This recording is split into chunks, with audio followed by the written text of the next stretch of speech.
नमस्कार विद्यार्थी मित्रांनो. प्रशिक मॅथ अकॅडमी या माझ्या युट्यूब चॅनलवर तुमचं अगदी मनापासून स्वागत करतो.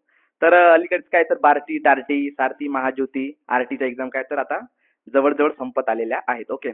तर आता शेवटची खूप महत्त्वाची म्हणजे सर्वात जास्त स्टायपंड देणारी एक्झाम म्हणजे यूपीएससी सीईटी एक्झाम जी कधी पार पडणार आहे तर 29-30 तारखेला पार पडणार आहे. ओके. तर त्या अनुषंगाने आपण मागच्या वर्षीचं काय डिटेल पेपरचं डिटेल एनालिसिस करणार आहोत, जो 2024 मध्ये झाला होता. ठीक आहे. त्याचा आपण डीप एनालिसिस बघू. जेणेकरून काय तुमचे जास्तीत जास्त प्रश्न हे बरोबर आले पाहिजेत. ओके. तर आज आपल्याला प्रत्येक प्रश्नाला काय तोडफोड करून डिटेल एनालिसिस बघायचा आहे. ओके. सो आपण आता प्रश्नाला सुरुवात करू. तर हा मी दिलेला पेपर आहे. 10/8/2024 ला एक्झाम पार पडली होती. कधी? 10/8/2024 ला ही एक्झाम पार पडली होती. ठीक आहे. तर 3 ते 5 हा पेपर टायमिंग होता. ओके. त्यानंतर आपण बघू. तर पहिला प्रश्न होता काय तर अलीकडे जगातील एक मिनिट अलीकडे काय जगातील पहिला हाय स्पीड 6G प्रोटोटाइप डिव्हाइसचे अनावरण कोणी केले जे सध्याच्या 5G तंत्रज्ञानापेक्षा 20 गुणा सुधारणा केलेली आहे. ओके. 20 पट आहे. ओके. सो याचं उत्तर होतं काय त्यावेळी 6G हे फार चर्चेत होतं आणि 6G पहिल्यांदा कोणत्या देशाने लॉन्च केलं तर जपान या देशाने लॉन्च केलं होतं. ठीक आहे. तर जपान या देशाने लॉन्च केलं होतं. तर त्याचं उत्तर काय होतं तर जापनीज संघ होतं. ठीक आहे. त्याच्यानंतर मग सेकंड क्वेश्चन. तर काय खालीलपैकी कोणता दिवस संयुक्त राष्ट्रांनी जागतिक पर्यावरण दिन म्हणून पाळला आहे. ठीक आहे. तर संयुक्त राष्ट्रांनी कोणता दिवस हा जागतिक पर्यावरण दिन म्हणून पाळला आहे तर 5 जून हा दिवस काय आपण जागतिक पर्यावरण दिन म्हणून साजरा करतो. ठीक आहे. तर पर्यावरणाविषयी किंवा वनविषयक महत्वाचे दिवस म्हणजे जागतिक वन दिवस जो 21 मार्चला आपण सेलिब्रेट करतो. त्याच्यानंतर मग महत्वाचा जागतिक जैवविविधता दिन हा 22 मेला आपण साजरा करतो. त्यानंतर मग काय जागतिक पर्यावरण दिन जो आता एक्झामला विचारला 5 जूनला आपण सेलिब्रेट करतो आणि त्याच्यानंतर महत्वाचा म्हणजे जागतिक व्याघ्र दिन. ठीक आहे. तो किती 29 जुलैला आपण साजरा करतो. ठीक आहे. तर हे 4 दिवस लक्षात ठेवणे फार महत्वाचे आहे. ठीक आहे. तर अलीकडे जी कंबाईन ग्रुप बी एक्झाम झाली होती मेन्स त्याच्यामध्ये जागतिक जैवविविधता दिन 22 मे हा प्रश्न आला होता. ओके. सो त्या अनुषंगाने काय तर आपल्याला जागतिक वन दिवस, जागतिक जैवविविधता दिन, त्यानंतर मग जागतिक पर्यावरण दिन आणि जागतिक व्याघ्र दिन हे 4-5 दिवस आपल्याला चांगल्या प्रकारे लक्षात ठेवावे लागतील. ओके. त्यानंतर नेक्स्ट क्वेश्चन.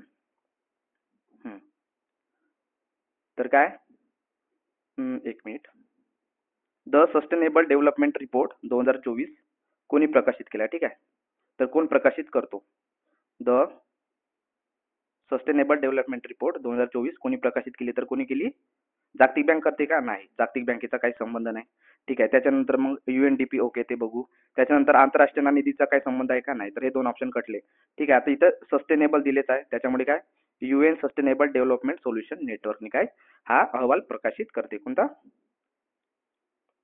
तर द सस्टेनेबल डेव्हलपमेंट रिपोर्ट हा अहवाल प्रकाशित करते. कोण United sustainable development solution network SDSN. Okay. Next question बघू आता. सस्टेनेबल डेव्हलपमेंट गोल. ठीक आहे. याच्यावर भरपूरदा प्रश्न विचारला जातो. ओके. राज्यसेवाची तुम्ही आता एक्झाम दिली असेल बार्टी टार्टीची त्याच्यामध्ये सुद्धा काय सस्टेनेबल डेव्हलपमेंट गोलवर प्रश्न होते. ओके. सो कोणता SDG सर्वांसाठी परवडणारी विश्वासार्ह टिकाऊ आणि आधुनिक ऊर्जेचा प्रवेश सुनिश्चित करण्यावर लक्ष केंद्रित करतो. तर काय ऊर्जा दिसला तर काय लक्षात ठेवायचं ऊर्जा दिसलं तर सस्टेनेबल डेव्हलपमेंट गोल 7. ठीक आहे. ऊर्जा म्हणजे जर आपण बघितलं तर आपली पंचवार्षिक योजना होती कोणती सातवी पंचवार्षिक योजना होती. त्याचा काय मुख्य भर होता तर ऊर्जा क्षेत्राच्या विकासाला प्राधान्य देण्यात आले होते आपला 7व्या पंचवार्षिक योजनेमध्ये. ओके. तर त्या अनुषंगाने काय मग आपल्याला 17 सस्टेनेबल डेव्हलपमेंट जे गोल आहेत ते लक्षात ठेवावे लागतील. ओके. तर पहिले सस्टेनेबल डेव्हलपमेंट गोल कोणते आहेत तर दारिद्र्य निर्मूलन. ठीक आहे. त्याच्यानंतर उपासमार निर्देशांक, त्याच्यानंतर तिसरे चांगले आरोग्य, चौथे काय तर दर्जेदार शिक्षण, 5व्या क्रमांकावरती मग तुमचं लैंगिक असमानता. ठीक आहे. त्याच्यानंतर 6व्या नंबरवरती शुद्ध पाणी आणि स्वच्छता. त्याच्यानंतर 7व्या नंबरवरती काय तर निर्मितीक्षम ऊर्जा. ओके. ते आता आपण बघितलं. ठीक आहे. 8व्या नंबरवर काय तर चांगले रोजगार आणि आर्थिक वाढ. त्याच्यानंतर 9व्या क्रमांकावरती काय तर नाविन्यता आणि पायाभूत सुविधा. ठीक आहे. 10व्यामध्ये काय तर असमानतेत घट. ठीक आहे. त्याच्यानंतर 11मध्ये काय शाश्वत शहरे आणि समाज. 12मध्ये काय तर साधनांचा जबाबदार वापर. ओके. त्यानंतर काय 13मध्ये काय तर पर्यावरण कृती. त्याच्यानंतर 14व्या नंबरवरती काय तर जलजीवन म्हणजे जमिनीखालील जीवन. 15वरती काय तर भूजीवन म्हणजे जमिनीवरील जीवन. ओके. 16मध्ये काय शांतता आणि न्याय आणि 17मध्ये काय तर ध्येय वाढवण्यासाठी भागीदारी. ओके. तर हे 17 सस्टेनेबल डेव्हलपमेंट गोल जे आहेत ते लक्षात ठेवणं थोडं काय अवघड असेल. ठीक आहे. तर त्यासाठी खूप सोपी ट्रिक सांगतो तुम्हाला. मी याच्यावरती एक रॅप सुद्धा बनवलाय. पण तुम्हाला मी याची ट्रिक सांगतो. ठीक आहे. आता 1 मध्ये काय असतो पहिल्यांदा आपण घरी बसतो. ठीक आहे. 1 मध्ये काय असतो आपण पहिल्यांदा घरी बसतो. मग 2 मध्ये गेल्यावर आता काय गरिबीमुळे काय होते आपल्याला उपासमार येते. ठीक आहे. दुसऱ्या नंबरवर काय तर गरिबीमुळे आपल्याला उपासमार येते. आता उपासमारामुळे काय होते तर आपली तब्येत खालावते. तिसरा नंबर काय तब्येत खालावते तर आपण कुठे जातो दवाखान्यात. कशासाठी तर आपलं आरोग्य चांगलं व्हावं म्हणून. ठीक आहे. तर तिसऱ्यामध्ये काय चांगले आरोग्य. ओके. त्याच्यानंतर चौथ्यामध्ये काय तर मग काय आपण दवाखान्यात जातो तेव्हा आपल्याला डॉक्टर काय देतो सल्ला देतो की तुम्ही चांगले दर्जेदार शिक्षण घ्या. ठीक आहे. चौथ्यामध्ये काय डॉक्टर सांगतो आपल्याला तुम्ही दर्जेदार शिक्षण घ्या. मग ठीक आहे. मग 5व्यामध्ये काय होते आपल्याला आपण जेव्हा शिक्षण घेतलं दर्जेदार तर तेव्हा काय होते मग आपल्यामध्ये काय लैंगिक समानता काय लैंगिक असमानता आणि लैंगिकता याच्याबद्दल काही ते समज येते. ठीक आहे. तर 5 आणि 10 हे सेम आहेत. ठीक आहे. 5 आणि 10 हे काय सेम आहे. ठीक आहे. इथे लैंगिक असमानता आहे आणि 10 मध्ये काय तर असमानतेत घट आहे. ठीक आहे. तर तो लॉजिक वापरून तुम्ही 2 लक्षात ठेवू शकता. ठीक आहे. आता 6 मध्ये काय तर शुद्ध पाणी आणि स्वच्छता. तर स्वच्छताचा स आणि 6चा स असं तुम्ही लक्षात ठेवा म्हणजे ते काय विसरणार नाही. आता 7व्यामध्ये काय तर पुनर्निर्मितीक्षम ऊर्जा. ऊर्जा म्हणजे काय तर पंचवार्षिक योजनेमध्ये काय जे 7वी पंचवार्षिक योजना होती त्याच्यामध्ये काय तर ऊर्जा क्षेत्राच्या विकासाला आपण प्राधान्य देण्यात आलं होतं. ठीक आहे. सर्वात जास्त काय दिलं होतं 28% ऊर्जा क्षेत्राच्या विकासाला प्राधान्य देण्यात आलं होतं. त्याच्यामुळे 7 ऊर्जा तुम्ही लक्षात ठेवा. ठीक आहे. आता 8 नंबरवर बघा काय चांगले रोजगार आणि आर्थिक वाढ. तर आर्थिक वाढचा आ जो आहे तो 8 लक्षात ठेवा. ठीक आहे. आर्थिकचा 8 लक्षात ठेवा म्हणजे 8व्यामध्ये काय तर आर्थिक वाढ हे राहील. ठीक आहे. त्याच्यानंतर 9 मध्ये काय तर नाविन्यता आणि पायाभूत सुविधा. ठीक आहे. तर 9चा का 9चा 9 लक्षात ठेवा. त्याच्यामुळे काय तुमचं चुकणार नाही. ठीक आहे. 9चा 9 नाविन्यताचा 9 आणि पायाभूत सुविधा. ठीक आहे. 10 आणि 5 सारखे आहे. ठीक आहे. जो लैंगिक असमानता आणि 10 मध्ये काय तर असमानतेत घट. ठीक आहे. त्याच्यानंतर मग शाश्वत शहरे आणि समाज हे कसे लक्षात ठेवायचे तर घटनेचा भाग आपल्याला 11 माहिती आहे. त्याच्यामध्ये काय केंद्र आणि राज्य. ठीक आहे. केंद्र आणि राज्य याच्या संबंधित दिलाय भाग 11 मध्ये. तर केंद्र आणि राज्य म्हणजे शहर तुम्ही लक्षात ठेवा. ठीक आहे. शाश्वत शहरे आणि समाज कोणत्याच्यामध्ये तर 11व्या याच्यामध्ये. ठीक आहे. त्याच्यानंतर 12 कसं लक्षात ठेवायचं तर साधनांचा जबाबदार वापर. ठीक आहे. तर मग आपण काय 12वी मध्ये गेल्यावर काय करतो तर आपल्याला जबाबदाऱ्या समजतात. ठीक आहे. 12वी मध्ये गेल्यावर काय आपल्याला सगळ्या जबाबदारी समजतात. त्याच्यानंतर मग आपल्याला आर्ट घ्यायचा आहे, कॉमर्स घ्यायचा आहे की सायन्स घ्यायचा आहे की कोणत्या दुसऱ्या फील्डला जायचं आहे हे चांगल्या प्रकारे समजते. ओके. सो साधनांचा जबाबदार वापर काय लक्षात ठेवा. 12वी मध्ये गेल्यावर काय आपल्याला जबाबदाऱ्या समजतात हे तुम्ही लक्षात ठेवा. ठीक आहे. त्याच्यानंतर 13 मध्ये काय पर्यावरण कृती. ठीक आहे. पर्यातर्या लक्षात ठेवा. काय पर्या म्हणजे 13. ठीक आहे. पर्यावरण पर्यातर्या असं लक्षात ठेवा. ओके. आता 14-15 खूप सोपी आहे. 14वर काय तर जलजीवन म्हणजे जमिनीखालील जीवन. आधी पाण्यात. ठीक आहे. मासे आठवा. त्याच्यानंतर मग माणूस आठवा. ठीक आहे. आधी काय आले मासे आले. ठीक आहे. अमिबा वगैरे आला पाण्याखालील जीवन. त्याच्यानंतर माणूस आला. ठीक आहे. तर जलजीवन म्हणजे काय जमिनीखालील जीवन आणि भूजीवन म्हणजे काय तर जमिनीवरील जीवन. ठीक आहे. त्याच्यानंतर 16 मध्ये काय शांतता आणि न्याय. तर 16 शांतता म्हणजे काय सायलेन्सचा एस आणि 60चा एस असं तुम्ही लक्षात ठेवा. ठीक आहे. शांतता आणि न्याय 60चा काय एस आणि सायलेन्सचा एस अशा प्रकारे तुम्ही लक्षात ठेवा. आणि लास्ट मध्ये काय 17वा एसडीजी काय तर ध्येय वाढवण्यासाठी भागीदारी. काय ध्येय वाढवण्यासाठी भागीदारी अशा प्रकारे तुम्ही लक्षात ठेवा. ओके. तर अशा प्रकारे तुम्ही लक्षात ठेवाल तर सगळेही तुम्हाला एसडीजी एक्झाम मध्ये आठवून जातील. ओके. त्याच्यानंतर नेक्स्ट क्वेश्चन.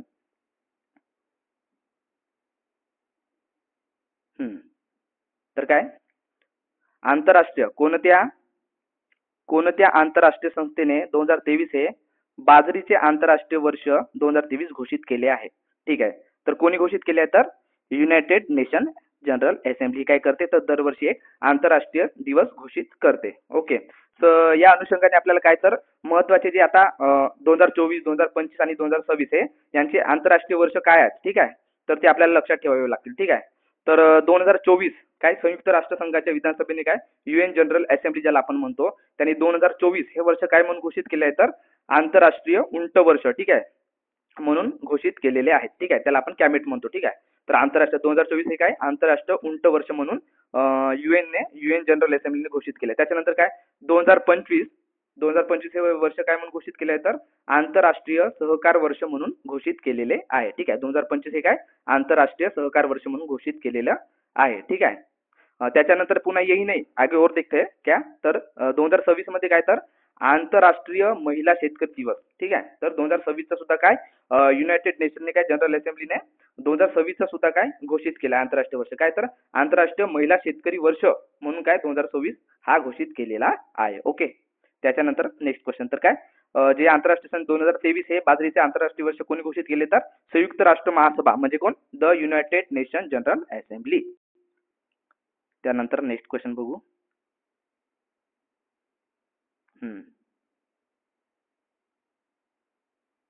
तर काय खालीलपैकी कोणत्या देशाने किती $72.6 अब्ज खर्च करण्याच्या योजनांसह 2045 पर्यंत मंगळावर उतरण्याची आपली पहिली अंतराळ संस्था सुरू केली आहे तर कोणी चीन या देशाने काय सुरू केली आहे तर पहिला अंतराळ संस्था सुरू केली कुठे मंगळावर उतरण्यासाठी. ठीक आहे, कधी 2045 पर्यंत. ठीक आहे, 2045 पर्यंत कोणत्या देशाने सॉरी चीन नाही तर दक्षिण कोरिया या देशाने. ठीक आहे, तर दक्षिण कोरिया या देशाने 2045 पर्यंत काय मंगळावर उतरण्याचा निर्णय केलेला आहे. ठीक आहे, 2045 पर्यंत काय 2045 पर्यंत मंगळावर उतरण्याची आपली पहिली अंतराळवीर संस्था सुरू केली आहे तर कोण दक्षिण कोरिया याने. ठीक आहे, दक्षिण कोरिया. ठीक आहे, तर या अनुषंगाने मग काय तर आपल्याला काय भारताचे जे काही मिशन आहे समोरचे ते लक्षात ठेवणे फार महत्वाचे आहे. ठीक आहे, तर चंद्रयान 4 ठीक आहे आपण लॉन्च कधी करणार आहोत तर 2027 मध्ये लॉन्च करणार आहोत. तर आपण रॉकेट कोणतं यूज करणार तर LVM-3 हे रॉकेट आपण यूज करणार आहोत. ठीक आहे, कोणतं LVM चंद्रयान 4 लॉन्च कधी करणार आपण 2027 मध्ये. ठीक आहे, त्याच्यानंतर मग इस्रोचे पुन्हा मिशन कोणते तर 2035 पर्यंत काय करणार आपण भारतीय अंतराळ स्टेशन बनवणार आहोत. ठीक आहे, त्याचा BAS भारतीय अंतराळ स्टेशन. ओके, कधी 2035 पर्यंत हे आपलं टार्गेट आहे. ओके, त्याच्यानंतर काय तर मग 2045 पर्यंत आपण काय करणार आहोत भारत काय करणार आहे तर माणसाला चंद्रावर पाठवणार आहे कधी 2040 पर्यंत. ओके, त्याच्यानंतर मग आपले पुन्हा मिशन आहेत कोणते गगनयान मिशन. ठीक आहे, तर गगनयान मिशनचे 2 टप्पे आपले. ठीक आहे, मिशन G1 आणि मिशन G2. ठीक आहे, तर पहिल्यांदा काय तर मानवरहित आपण कधी पाठवणार आहोत 2025 मध्ये पाठवणार आहोत. ठीक आहे, आणि मानवयुक्त मिशन कधी आपलं 2027 मध्ये. ठीक आहे, तर हे गगनयान मिशनचे 2 भाग आहेत. ठीक आहे, 2025 आणि 2027 मध्ये. ओके, त्यानंतर नेक्स्ट क्वेश्चन.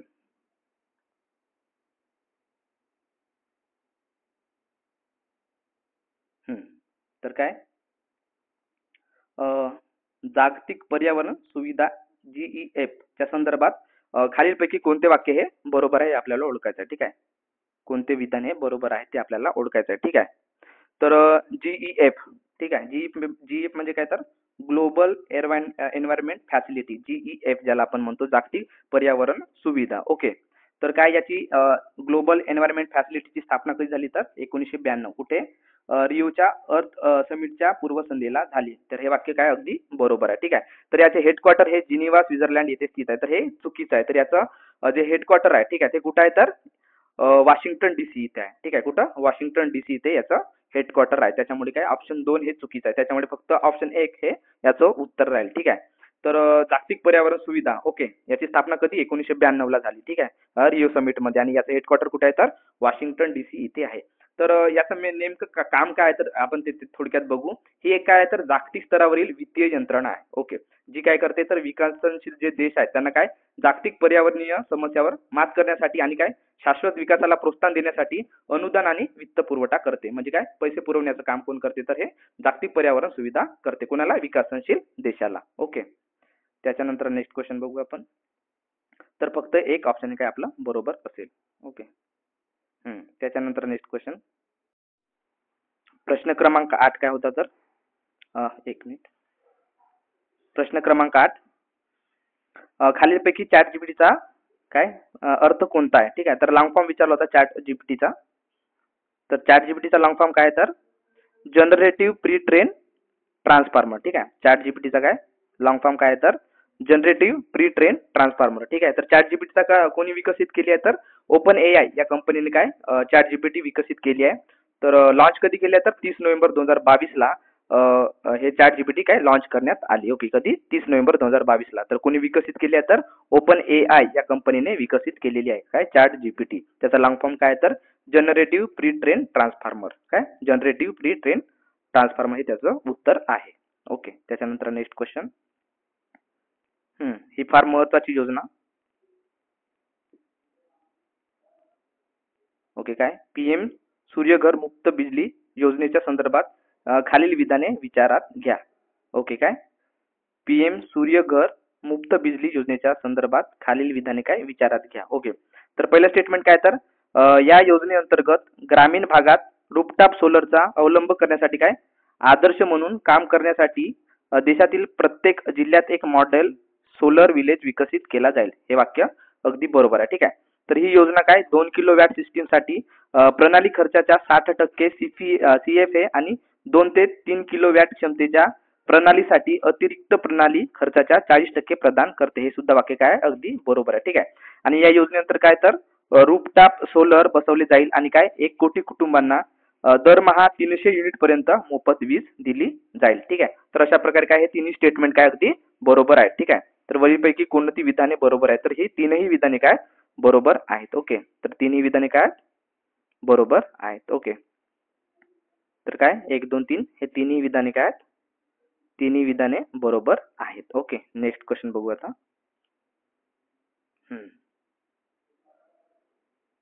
त्याच्यानंतर काय तर खालीलपैकी कोणते राज्य काय खालीलपैकी कोणते राज्य सरकारने अलीकडेच काय तंबाखू आणि निकोटीन असलेल्या गुटखा आणि पान मसाला उत्पादन, साठवणूक, वितरण आणि विक्री राज्यभर प्रतिबंधित केले आहे. ठीक आहे. म्हणजे बॅन आणलाय. तर कोणी आणलाय तर तेलंगणा या राज्याने त्यावेळी आणले होते. ठीक आहे. तर हा फार चर्चेचा मुद्दा होता 2024 मध्ये.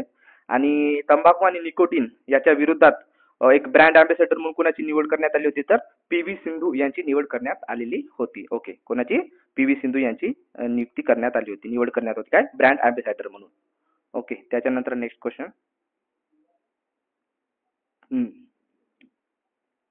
तर काय खालीलपैकी कोणत्या संस्थेने जागतिक वायू गुणवत्ता अहवाल 2023 प्रकाशित केला आहे तर कोण करते तर ही स्विस संस्था. ठीक आहे. कोणती संस्था स्विस संस्था म्हणजे IQ एअर ही नावाची संस्था काय करते तर दरवर्षी हा जागतिक काय वायू गुणवत्ता अहवाल दरवर्षी प्रकाशित करते. ठीक आहे. क्यू एअर आपण त्याला म्हणतो काय IQ एअर काय स्विस संस्था ही काय करते दरवर्षी अहवाल हा प्रकाशित करते. ओके. तर त्या अनुषंगाने आपल्याला काय तर 2024 जे काही महत्वाच्या गोष्टी आहेत त्या पाहाव्या लागतील. ओके. तर 2024च्या अहवालानुसार काय तर भारत हा जगातील कितवा 5वा सर्वाधिक प्रदूषित देश ठरलाय. कितवा 5वा जगातील सर्वात प्रदूषित देश ठरलाय. ठीक आहे. त्याच्यानंतर मग जगातील सर्वात प्रदूषित शहर म्हटलं तर ते कोणतं मेघालय मधील बर्निहाट हे शहर काय जगातील सर्वात प्रदूषित शहर ठरलेलं आहे. ठीक आहे. 2024च्या अहवालानुसार. त्याच्यानंतर मग सर्वाधिक प्रदूषित राजधानी म्हटलं तर मग कोणती आपली दिल्ली ही काय आहे तर सर्वाधिक प्रदूषित राजधानी ठरलेली आहे.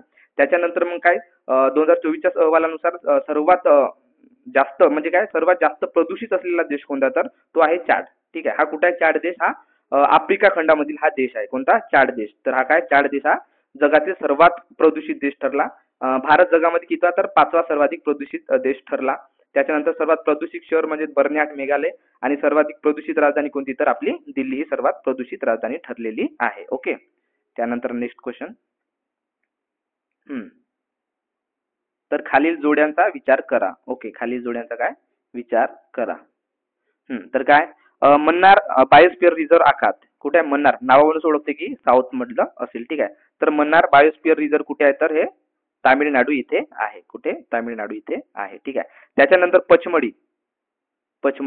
ठीक आहे. तर पचमढी कुठे आहे मेघालय मध्ये आहे का नाही तर पचमढी कुठे आहे मध्य प्रदेश मध्ये आहे. ठीक आहे. कुठे मध्य प्रदेश मध्ये आहे. पचमढी कुठे आहे मध्य प्रदेश मध्ये आहे. ठीक आहे. त्याच्यानंतर काय पन्ना बायोस्फिअर रिझर्व्ह हे कुठे आहे तर मध्य प्रदेश मध्ये आहे. हे सुद्धा बरोबर आहे. म्हणजे काय याच्यामध्ये काय तर पहिले स्टेटमेंट आणि काय पहिला मन्नार बायोस्फिअर रिझर्व्ह आखात आणि पन्ना बायोस्फिअर रिझर्व्ह हे काय दोन्ही बरोबर आहेत. ओके. तर काय याचं उत्तर येईल याच्यामध्ये फक्त 2 स्टेटमेंट हे काय बरोबर आहेत. याच्यामध्ये काय तर फक्त 2 स्टेटमेंट हे काय बरोबर आहेत. फक्त 2 स्टेटमेंट बरोबर आहेत. ठीक आहे. पचमढी कुठे आहे मध्य प्रदेश मध्ये आहे. त्याच्यानंतर नेक्स्ट क्वेश्चन. तर काय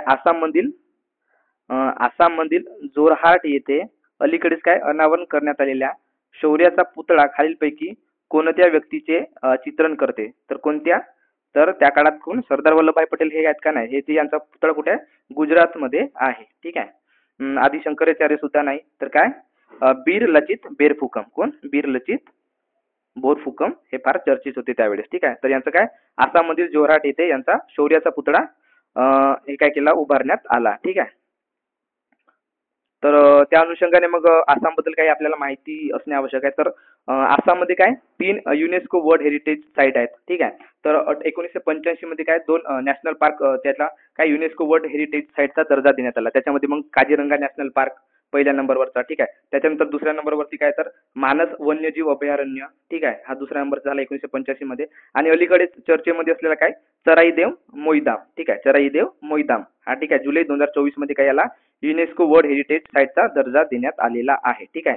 तर चराई देव मोईदाम हे जे आहे ते ओहम राजवंशाच्या काळात होते. तर चराई देव मोईदाम म्हणजे काय तर मातीच्या ढिगाऱ्याच्या खाली मृतदेह पुरले जायचे. काय केले जायचे तर मातीच्या ढिगाऱ्याखाली मृतदेह पुरले जायचे. ठीक आहे. तर 2024 मध्ये काय जुलै 2024 मध्ये चराई देव मोईदाम याला काय युनेस्को वर्ल्ड हेरिटेज साईट म्हणून दर्जा देण्यात आलेला आहे. ओके. तर हे काय भारतातील 43वे काय झाले आहे तर वर्ल्ड हेरिटेज साईट युनेस्कोने काय घोषित केले आहेत. कितीवे? 43वे वर्ल्ड हेरिटेज साईट हे बनलेले आहेत. ओके. आणि आता भारतामध्ये किती टोटल वर्ल्ड हेरिटेज साईट आहेत युनेस्कोद्वारे घोषित केलेले? तर 44 काय तर युनेस्को वर्ल्ड हेरिटेज साईट आहेत. ओके. तर 44 काय तर अलीकडे झालाय कोणता? तर Maratha military landscape of India. कोणता?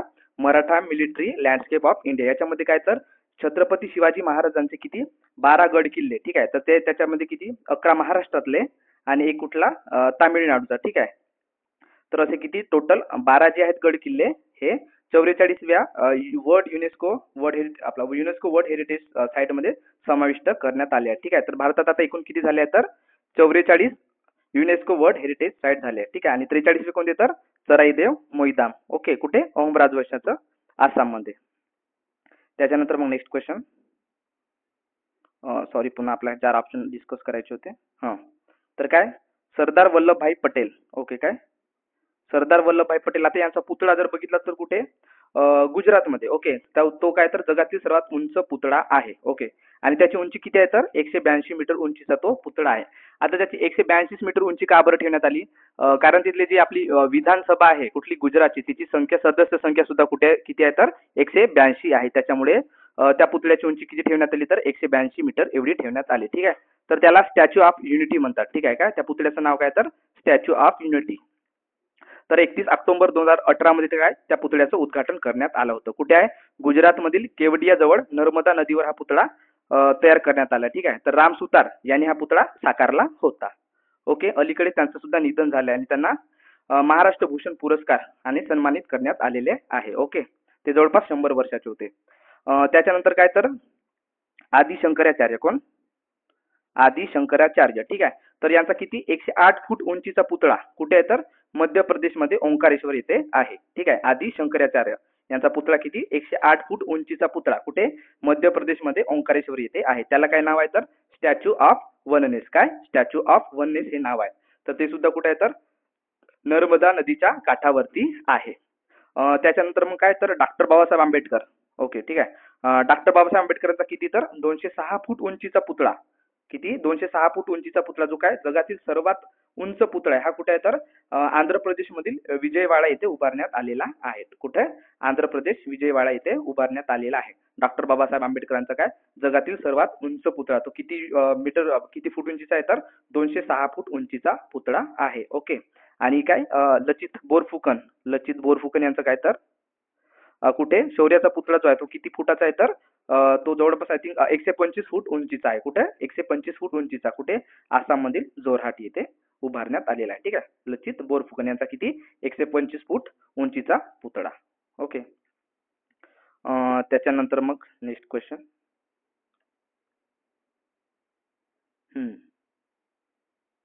तर काय खालीलपैकी कोणती आपत्ती डिझास्टर मॅन अंतर्गत अधिसूचित आपत्ती नाही. ठीक आहे. अधिसूचित आपत्ती नाही. कशानुसार? तर आपत्ती डिझास्टर मॅन अंतर्गत नुसार. ओके. अंडर काय नोटिफाईड डिझास्टर मॅनेजमेंट ऍक्ट 2005 नुसार. ठीक आहे. तर आपल्याला कधी मराठीमध्ये चुकीचं दिलं तर इंग्लिशमध्ये वाचणे फार अपेक्षित आहे. ठीक आहे. इंग्लिशमध्ये वाचणे आवश्यक आहे.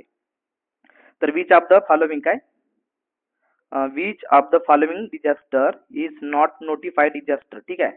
अंडर काय डिझास्टर मॅनेजमेंट ऍक्ट 2005 नुसार. सो काय तर चक्रीवादळ हे डिझास्टर मध्ये येते का? हो, हे डिझास्टर मध्ये येते. ठीक आहे. त्याच्यानंतर मग काय कोल्ड वेव्ह थंडर सुद्धा येतात. ठीक आहे. त्याच्यानंतर भूकलन सुद्धा येते. पण उष्णतेच्या लाटा येतात का?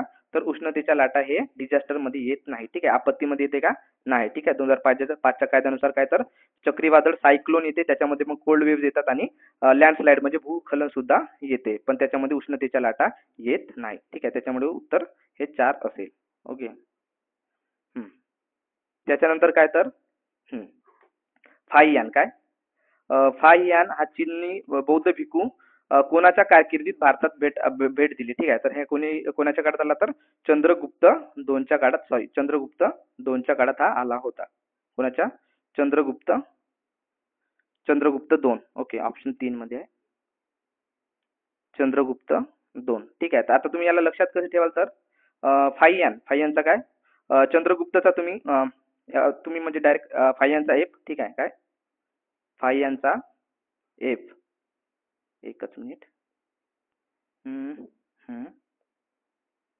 तर काय फाहियानचा एफ आणि चंद्रगुप्त 2चा सी.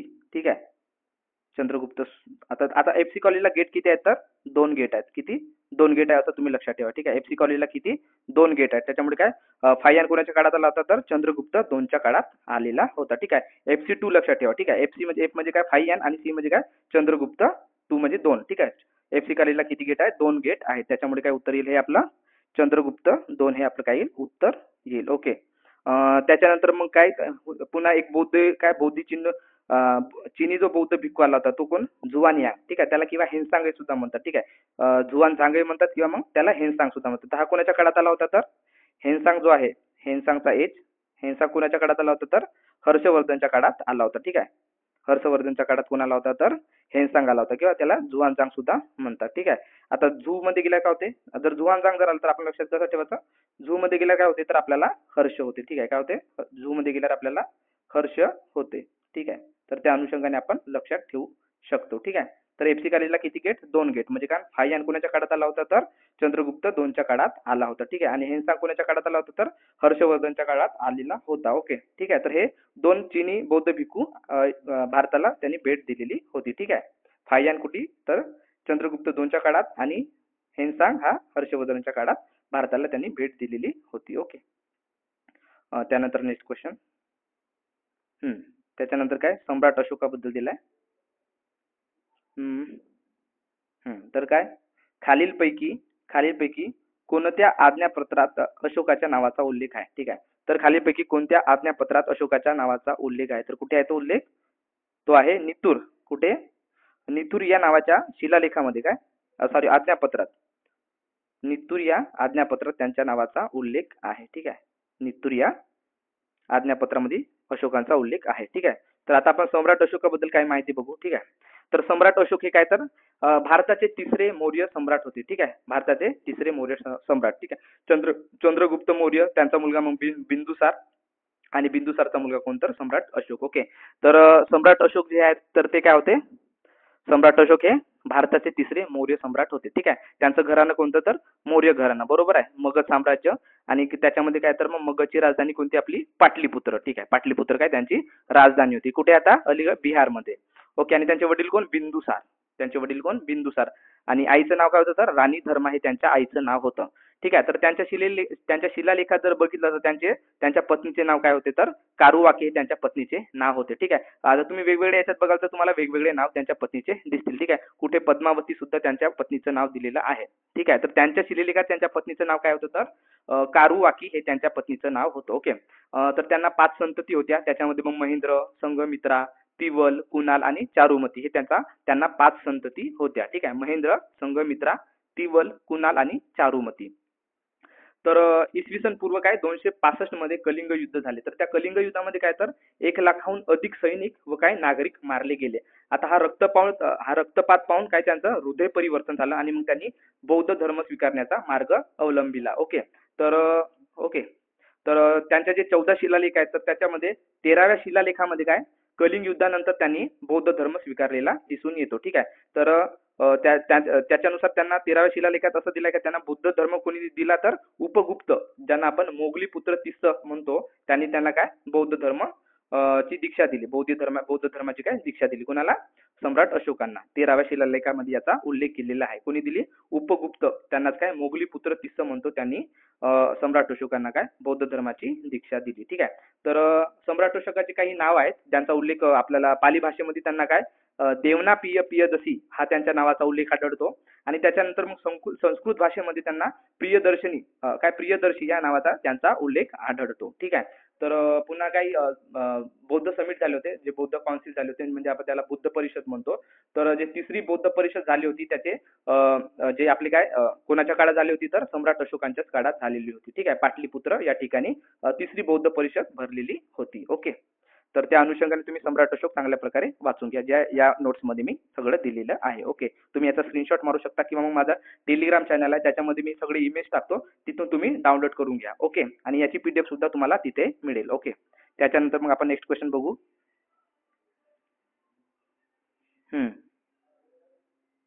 तर प्रश्न काय आहे की हडप्पाकालीन लोथर शहर खालीलपैकी कोणत्या नदीच्या तीरावर वसलेले होते? ठीक आहे. तर लोभी मोसिका हराकंगा ती माझी ट्रिक आहे. ठीक आहे. तर भी वरून काय येते तर भोगवा नदी येते. ठीक आहे. वरून काय येते तर भोगवा नदी येते. ठीक आहे. तर लोभी म्हणजे काय लोथल हे कोणत्या लोथल शहर हे कोणत्या नदीच्या तीरावर आहे तर भोगवा नदीच्या तीरावर आहे. ठीक आहे. तर आपण त्याच अनुषंगाने काय तर मग रावी, सिंधू आणि घगर या नदीवर कोणते शहर वसले होते त्याची ट्रिक पाहू. तर त्याची ट्रिक आहे तर लोभी मोसिका हराकंगा रमा ने ले लिया तो वो रोस में आ गई और उसे बस से कुचल दिया. ही काय आपली ट्रिक आहे. ठीक आहे. लोभी मोसिका हराकंगा रमा ने ले लिया तो काय वो रोस में आ गई, म्हणजे ते चिडली आणि काय झालं मग में आ गई और उसने क्या किया बस में कुचल दिया. ठीक आहे. तर याच्यामध्ये कोड कोणकोणते आहेत? लोभी, मोसी, त्याच्यानंतर हरा, कंघा, रमा, रोस आणि बस हे तुम्ही 4-5 हे कोड लक्षात ठेवा. किती? 1 2 3 4 5 6 7 कोड तुम्ही लक्षात ठेवा. ठीक आहे. तर लोभी मोसी म्हणजे काय लोभी ठीक आहे. लोभी म्हणजे काय लोथल शहर हे कोणत्या नदीवर आहे तर भोगवा नदीवर आहे. ठीक आहे. गुजरातमध्ये. ठीक आहे. त्याच्यानंतर मोसी म्हणजे काय तर मोहनजोदडो हे कोणत्या नदीवर आहे तर सिंधू नदीवरती वसलेलं आहे. ठीक आहे. काय मोहनजोदडो कोणत्या नदीवर आहे तर सिंधू नदीवर वसलेलं आहे. ठीक आहे. आता हरा म्हणजे काय तर हडप्पा हे कोणत्या नदीवर आहे तर रावी नदीवर वसलेलं आहे. ठीक आहे. काय हडप्पा कोणत्या नदीवर वसले आहे तर रावी नदीमध्ये वसलेलं आहे. रावी नदीवर वसलेलं आहे. कुठं? पाकिस्तानमध्ये हे आहे. ठीक आहे. मोहनजोदडो सुद्धा कुठे आहे? पाकिस्तानमध्येच आहे. त्याच्यानंतर काय तर कंघा म्हणजे काय तर कालीबंगन हे कोणत्या नदीवर आहे तर घग्गर नदीवर वसलेलं आहे. ठीक आहे. कालीबंगन हे कोणत्या नदीवर वसलेलं आहे तर घग्गर नदीवर वसलेलं आहे.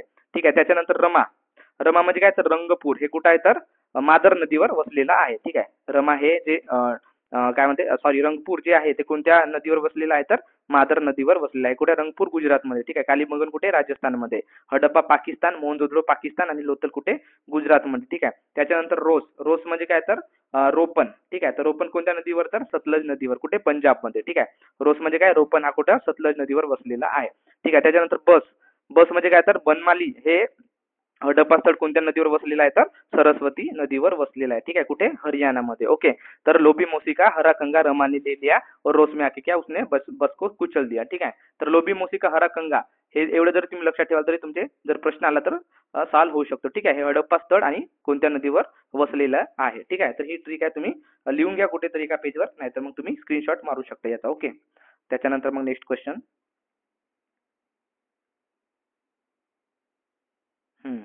तर काय वैदिक कालखंडाच्या काय वैदिक कालखंडाच्या संदर्भात खालील विधाने विचारात घ्या. ओके. तर पहिलं स्टेटमेंट आहे की ऋग्वेद हा वेदापैकी सर्वात जुना वेदापैकी सर्वात जुना आहे. बरोबर आहे. त्याच्यानंतर काय वैदिक समाज हा 4 वर्णामध्ये विभागला गेला होता. हे बरोबर आहे. कोणता? शूद्र आपलं काय वैश्य, शूद्र आणि कोण? वैश्य, शूद्र, क्षत्रिय आणि ब्राह्मण. ठीक आहे, 4 वर्ग मी असा उलटा कारण की आता सगळं काही चेंज झालंय, त्याच्यामुळे काय आधी कसं होतं तर ब्राह्मण, क्षत्रिय, वैश्य, शूद्र असे 4 वर्ण पडलेले होते. ठीक आहे, आता तसं काही राहिलेलं नाही, सगळे काय सारखे झालेले आहेत. ओके, तर आधी काय ब्राह्मण स्वतःला सर्वश्रेष्ठ समजत होते. ब्राह्मण सर्वात वरती, त्याच्यानंतर मग क्षत्रिय, त्याच्यानंतर वैश्य आणि सर्वात शेवटी कोण तर शूद्र. शूद्रांना समजलं जात असे 4 वर्ण होते. ठीक आहे, तर 4 वर्ण कोणते कोणते होते ऋग्वेदामध्ये तर ब्राह्मण, क्षत्रिय, वैश्य, शूद्र. ठीक आहे, काय शूद्र, वैश्य, क्षत्रिय, ब्राह्मण असे तुम्ही 4 वर्ण लक्षात ठेवा. ठीक आहे, तर वैदिक समाजात किती 4 वर्णामध्ये विभागला गेला होता. ठीक आहे, तर त्याच्यानंतर काय सामवेद. सामवेदामध्ये काय तर पूजेदरम्यान गायल्या जाणाऱ्या मंत्र आणि रागांचा समावेश होता. ठीक आहे, तर सामवेद हे कशा संबंधित आहे तर संगीता संबंधित आहे. ठीक आहे, सर्वात जुना वेद कोणता तर सर्वात जुना वेद कोणता तर ऋग्वेद. ठीक आहे, तर वेद कोणकोणते होते तर सामवेद, त्याच्यानंतर ऋग्वेद, त्याच्यानंतर अथर्ववेद, त्याच्यानंतर यजुर्वेद. ठीक आहे, तर यजुर्वेद मध्ये काय मंत्र व नियम होते. सामवेद मध्ये काय तर संगीत वगैरे होतं. त्याच्यानंतर मग ऋग्वेद मध्ये काय ते सर्वात जुना वेद, त्याच्यामध्ये किती स्त्रोत, त्याला सूक्त म्हणायचे, किती जवळपास 1028 असे स्त्रोत होते. ठीक आहे, आणि खंड किती त्याचे 10, आणि मंत्र किती होते टोटल तर 10,600 हे मंत्र होते. ठीक आहे, आता खंडाला काय सुद्धा खंडाला मंडल सुद्धा म्हणत होते. ठीक आहे, त्या काळामध्ये काय खंडाला मंडल सुद्धा म्हणत होते. ठीक आहे, ते किती खंड होते 10, स्त्रोत किती होते तर 1028 एवढे स्त्रोत होते, आणि मंत्र किती तर 10,600 एवढे मंत्र होते. ठीक आहे, आणि ऋग्वेदाची भाषा कोणती होती तर संस्कृत ही भाषा होती. ठीक आहे, ऋग्वेदाची भाषा कोणती होती तर संस्कृत या भाषेमध्ये ऋग्वेद होतं. ठीक आहे, त्याच्यानंतर काय अथर्ववेद. ओके, अथर्ववेद मध्ये काय तर गृहनिर्मिती होती. ठीक आहे, त्याच्यामध्ये मग कृषी, व्यापार, लग्न, शिक्षण, ज्योतिष या सगळ्या गोष्टी अथर्ववेद मध्ये आल्या होत्या. ठीक आहे, आता यजुर्वेद मध्ये काय तर मंत्र वगैरे हे कुठे आले होते तर याच्यामध्ये आलेले होते. ठीक आहे, कुठं यजुर्वेदामध्ये काय मंत्र आणि नियम आलेले होते. ठीक आहे. ठीक आहे, तर अशा प्रकारे हे 4 वेद आहेत कोणकोणते सामवेद, ऋग्वेद, अथर्ववेद आणि यजुर्वेद हे 4 वेद आहेत. ठीक आहे, तर हे वरीलपैकी काय तिन्ही स्टेटमेंट, तर कोणती विधाने बरोबर आहेत तर हे तिन्ही काय विधाने बरोबर आहेत. ठीक आहे, त्या अनुषंगाने तुम्ही चारही वेद चांगल्या प्रकारे वाचून ठेवा. ओके, त्यानंतर नेक्स्ट क्वेश्चन, तर काय वरीलपैकी तिन्ही ऑप्शन काय बरोबर आहेत. हम्म, तर काय प्रत्येक एक्झाम मध्ये काय छत्रपती शिवाजी महाराजांवरती प्रश्न येतो, त्याच्यामुळे छत्रपती शिवाजी महाराज आपल्याला चांगला अभ्यास करून ठेवावा लागेल. मागच्या वर्षी पण प्रश्न होते आणि यावर्षी पण सुद्धा काय प्रत्येक एक्झाम मध्ये शिवाजी महाराजांवरती प्रश्न विचारल्या जात आहे. तर त्या अनुषंगाने काय तर शिवाजी महाराजांचा जन्म पुणे जिल्ह्यातील जुन्नर जवळील कोणत्या किल्ल्यावर झालाय तर कुठे झालाय तर शिवनेरी किल्ल्यावर छत्रपती शिवाजी महाराजांचा जन्म झालेला आहे. शिवनेरी किल्ला कुठे आहे तर पुणे जिल्ह्यात आहे. ठीक आहे, आणि अलीकडेच काय तर छत्रपती शिवाजी महाराजांच्या काय 14 आपला किती जे 12 किल्ले होते. ठीक आहे, महाराष्ट्रामध्ये 11 आणि एक कुठे तर तामिळनाडूमध्ये. ठीक आहे, त्याचं नाव जिंजी. ठीक आहे, तर एकूण किती 12 गड किल्ल्यांना काय तर युनेस्को वर्ल्ड हेरिटेज साईटचा दर्जा मिळालेला आहे. ठीक आहे, तर भारतातले एकूण आता किती झाले 44वे युनेस्को वर्ल्ड हेरिटेज साईट ठरलेले आहे. ठीक आहे, 44वे वर्ल्ड युनेस्को हेरिटेज साईट ठरलेले आहे. ठीक आहे, तर त्या अनुषंगाने तुम्ही ही गोष्ट लक्षात ठेवा. ठीक आहे, छत्रपती शिवाजी महाराजांबद्दल पुन्हा थोडी माहिती तुम्ही वाचून घ्या. ओके, अलीकडे त्यांची काय वागणुकी आणण्यात आली. ठीक आहे, त्याच्यानंतर मग आपण नेक्स्ट क्वेश्चन पाहू. हम्म,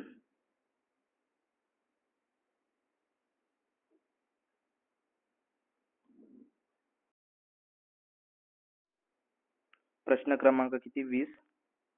काय अल्लाउद्दीन खिलजीने स्थापन केलेले काय सराय ए अदाल काय होती. ठीक आहे, तर सराय ए अदाल हे काय होती कापड कापड मार्केट होता की काय डाळींचा बाजार होता, घोडा बाजार की गुलामाचा बाजार. तर सराय ए अदाल हे काय होतं तर कापड बाजार होता. ठीक आहे, क्लोथ मार्केट. ओके, सो आपण आता अल्लाउद्दीन खिलजी बद्दल काय माहिती करून घेऊ. तर त्यांचे मूळ नाव काय होते तर अली गुरशास्प हे त्यांचे मूळ नाव होते. काय अली गुरशास्प. तर त्यांचं नाव अल्लाउद्दीन खिलजी कधी झालं तर राज्यारोहणानंतर. काय राज्यारोहणानंतर म्हणजे त्यांनी काय जलाउद्दीन खिलजीचा काय केला जलालुद्दीन खिलजीची हत्या केली, आणि काय मग त्यांनी त्यांची सत्ता काबीज करून त्यांचं आपलं स्वतःचं नाव काय केलं तर त्यांनी अलाउद्दीन खिलजी हे नाव ठेवलं आपलं स्वतःचं.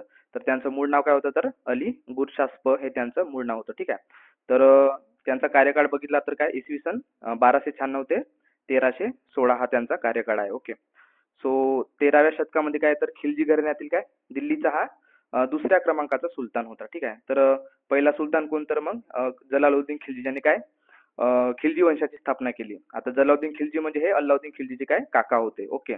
त्यांनी कशाची स्थापना केली तर खिलजी वंशाची स्थापना केली. ओके. त्याच्यानंतर मग अल्लाउद्दीन खिलजीचे जे काय म्हणतात वजीर जो होता तो कोण होता तर मलिक काफूर. मलिक काफूर हे काय होता त्याचा वजीर होता. ओके.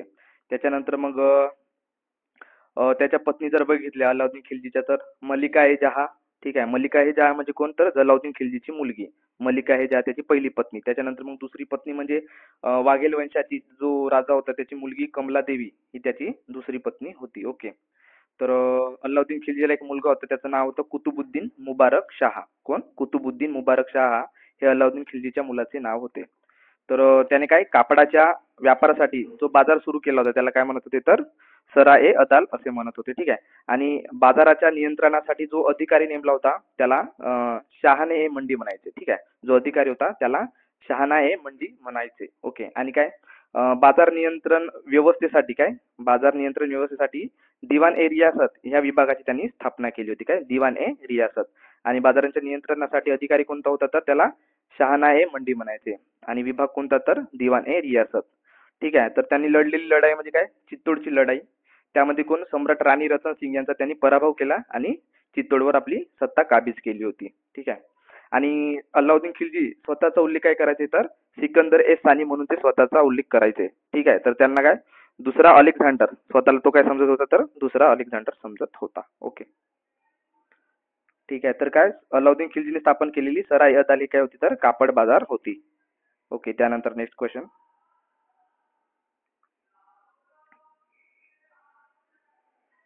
तर काय दुसऱ्या गोलमेज परिषदेसंदर्भात खालील कोणती विधाने सत्य आहेत?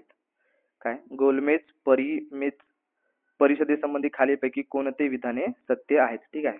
तर दुसरी गोलमेज परिषद. ठीक आहे. तर ही परिषद 1931 मध्ये 31 साली भरवण्यात आली. हे स्टेटमेंट अगदी बरोबर आहे. आणि ही परिषद लंडन मध्ये झाली. ठीक आहे. तर दोन्ही स्टेटमेंट काय आहेत तर बरोबर आहेत. दोन्ही स्टेटमेंट काय आहेत? Both statement are right. Okay. Both statement are right. ठीक आहे. तर गोलमेज परिषद बद्दल थोडी माहिती आपण बघू. ठीक आहे. तर गोलमेज परिषद एक मिनिट. गोलमेज परिषद इंग्लंडमध्ये काय तर 3 गोलमेज परिषद भरवण्यात आलेल्या होत्या. ओके. तर पहिली गोलमेज परिषद कधी तर 12 नोव्हेंबर 1930 मध्ये भरली होती. ठीक आहे. तर इंग्लंडमध्ये काय पंतप्रधान रामसे मॅकडोनाल्ड हे काय होते त्याचे अध्यक्ष होते. ठीक आहे. पहिल्या गोलमेज परिषदेचे 12 नोव्हेंबर 1930 ला जी भरली होती. तर पहिल्या गोलमेज परिषदेला काय तर राष्ट्रीय काँग्रेसने काय बहिष्कार टाकलेला होता. त्यानंतर मग दुसरी गोलमेज परिषद ही 7 सप्टेंबर 1931 रोजी झाली. ओके.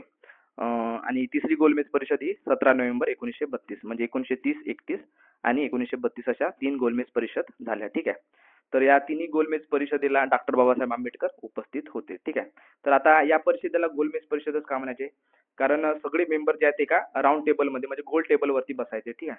आता गोल टेबल ठेवण्याचा उद्देश असा होता की कुणाला वाटू नये. आता सरळ बेंचवर कसा कोणी समोर कोणी मागे असा शेवटी तर ते कुणाला अपमानास्पद वाटू नये त्यामुळे काय तर ती गोलमेज परिषदेची अरेंजमेंट करण्यात आलेली होती. ठीक आहे. सो काय या तिन्ही परिषदेना डॉक्टर बाबासाहेब आंबेडकर उपस्थित होते. तर गोलमेज परिषद का भरवण्यात आली होती तर काय भारतासाठी घटनात्मक सुधारणावर काय चर्चा करण्यासाठी आणि भविष्यातील जे संविधानाची काय आखणी करण्यासाठी ब्रिटिश सरकारने भारतीय राजकीय व्यक्तींना काय व्यक्तींच्या मदतीने ही गोलमेज परिषद आयोजित केलेली होती. आता याचं मुख्य उद्दिष्ट म्हटलं तर काय तर 1919च्या कायद्याचा आढावा घेणे. 1919च्या काय कायद्याचा आढावा घेणे आणि 1927 मध्ये जे भारतात आलेले सायमन कमिशन होते चा जो अहवाल होता त्यावर चर्चा करणे याचं एक मुख्य उद्दिष्ट होते. ठीक आहे. या दोन म्हणजे या 3 गोलमेज परिषदेमध्ये तर दुसरी जे गोलमेज परिषद होते त्याच्यामध्ये काय महात्मा गांधी उपस्थित होते. तर ते आपल्या राजपुता जहाजाने ते त्या परिषदेला गेलेले होते. ओके. त्यानंतर काय तर डॉक्टर बाबासाहेब आंबेडकर हे अस्पृश्यांचे प्रतिनिधी म्हणून या तिन्ही गोलमेज परिषदेला हजर होते.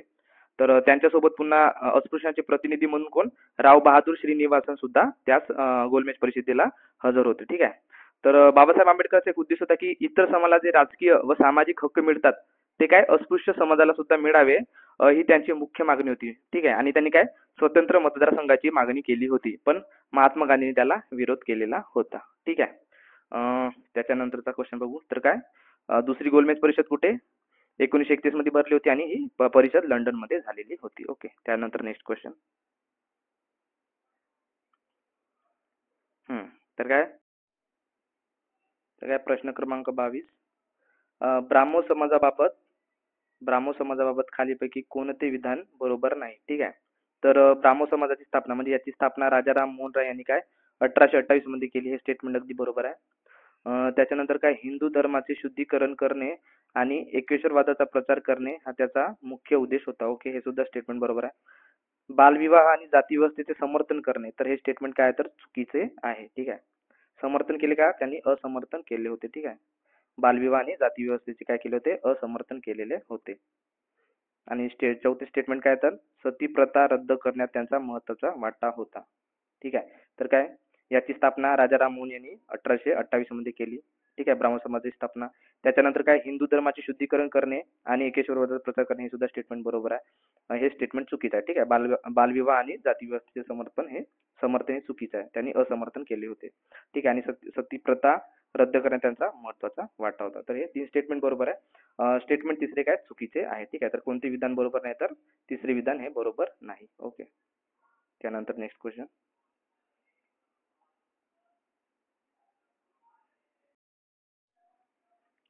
प्रश्न क्रमांक 23 काय होता तर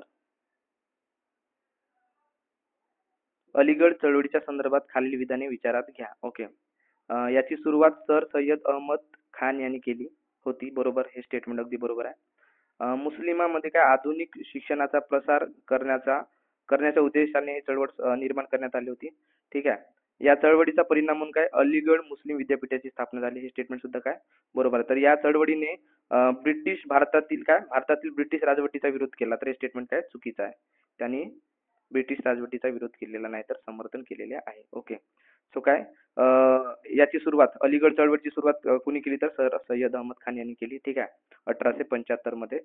त्याच्यानंतर काय मुस्लिमांमध्ये आधुनिक शिक्षणाचा प्रसार करण्यात आला, हे सुद्धा बरोबर आहे. आणि या चळवळी म्हणून काय अलीगड मुस्लिम विद्यापीठाची स्थापना झाली. ठीक आहे. 1920 मध्ये. सो 1875 मध्ये काय तर सर सय्यद अहमद खान यांनी काय अँग्लो ओरिएंटल कॉलेजची स्थापना केली आणि त्या कॉलेजमधूनच काय तर 1920 मध्ये अलीगड मुस्लिम विद्यापीठाची स्थापना झाली. ओके.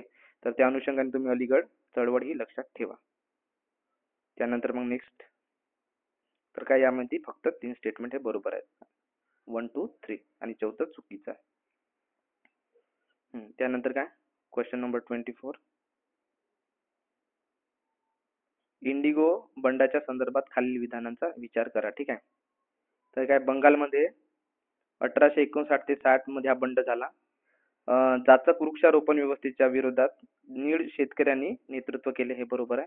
आणि या बंडाला काय ब्रिटिश मिशनऱ्यांनी पाठिंबा दिला होता, तर हे स्टेटमेंट सुद्धा काय बरोबर आहे. ठीक आहे.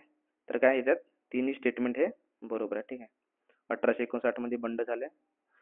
त्याच्यानंतर मग काय नीळ शेतकऱ्यांनी नेतृत्व केले होते. या बंडाला काय मिशनऱ्यांनी पाठिंबा दिला होता. तर कोण 1859 म्हणजे इंडिगो बंडाचे नेतृत्व झाले, हे नेतृत्व कोणी केले होते तर दिगंबर बिश्वास. कोण? दिगंबर बिश्वास आणि विष्णू विश्वास या दोन भावंडांनी या इंडिगो बंडाचे नेतृत्व केलेले होते. कोण? दिगंबर बिश्वास आणि विष्णू बिश्वास. ओके. त्यानंतर नेक्स्ट क्वेश्चन. ठीक आहे. तर 1, 2, 3 हे बरोबर आहे. ठीक आहे. त्याच्यानंतर काय तर मिठाचा सत्याग्रह या संदर्भात खालील विधाने विचारात घ्या. ठीक आहे. मिठाचा सत्याग्रह संदर्भात खालील विधाने विचारात घ्या.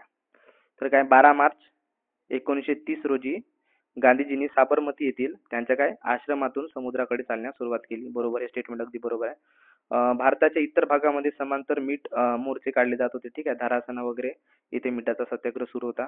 ठीक आहे. त्याच्यानंतर काय गांधीजींनी दांडी येथे मिठाचा कायदा मोडून सविनय कायदेभंगाची चळवळ सुरू केली होती. तर कोणती विधाने बरोबर आहेत? तर वरीलपैकी काय तिन्ही विधाने काय तर बरोबर आहेत. ओके.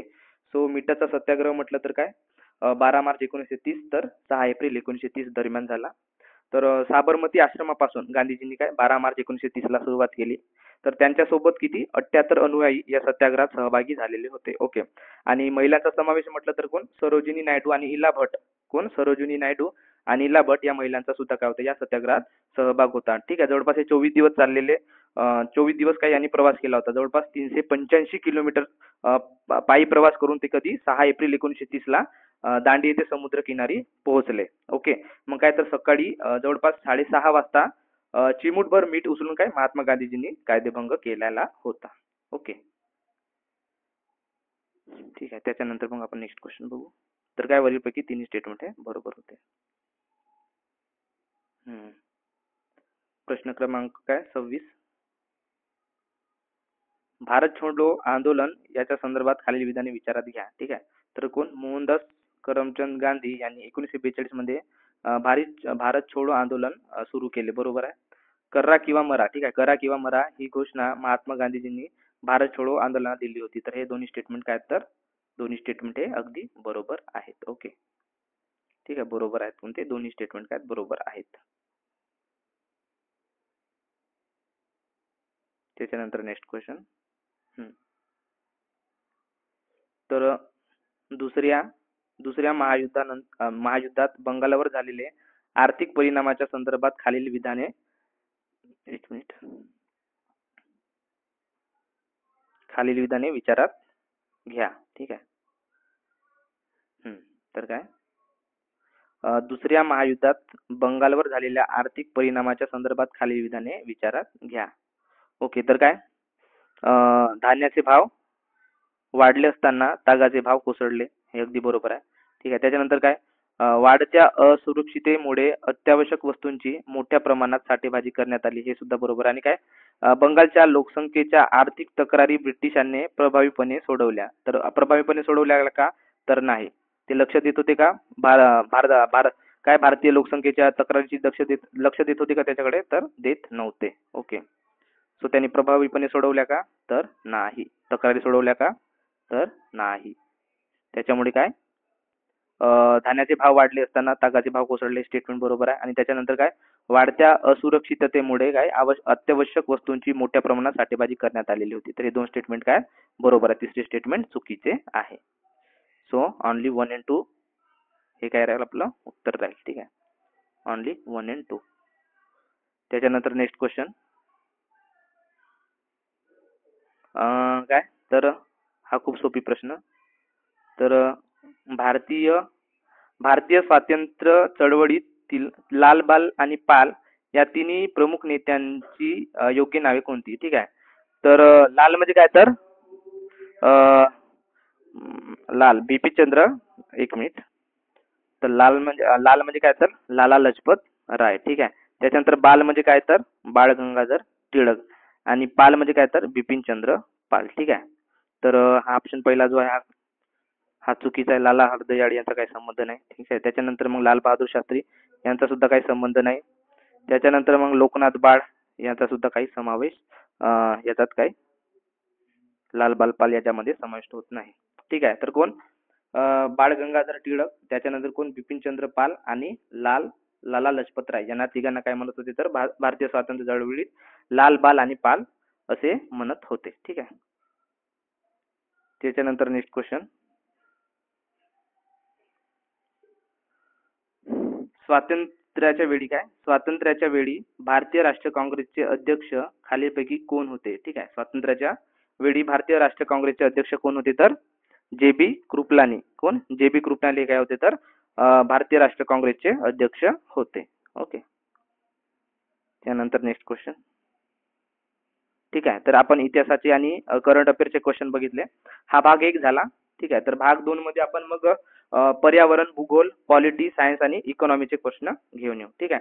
जर तुम्हाला हा व्हिडिओ आवडला असेल तर व्हिडिओला नक्की लाईक करा, मित्रापर्यंत शेअर करा आणि जर तुम्ही माझ्या चॅनलवर नवीन असाल तर सबस्क्राईब करायला विसरू नका. ठीक आहे. तर भेटूया समोरच्या भाग 2 मध्ये. तोपर्यंत हा भाग एक चांगल्या प्रकारे बघा आणि ज्या काही पॉइंट्स आहेत जसे गांधीजीबद्दल, डॉक्टर बाबासाहेब आंबेडकरांबद्दल, त्याच्यानंतर मग प्राचीन भारताचा इतिहास, मध्ययुगीन भारताचा इतिहास, जे महत्त्वाचे पॉइंट आहेत ते तुम्ही चांगल्या प्रकारे वाचून घ्या. ठीक आहे. तर भेटूया समोरच्या व्हिडिओमध्ये.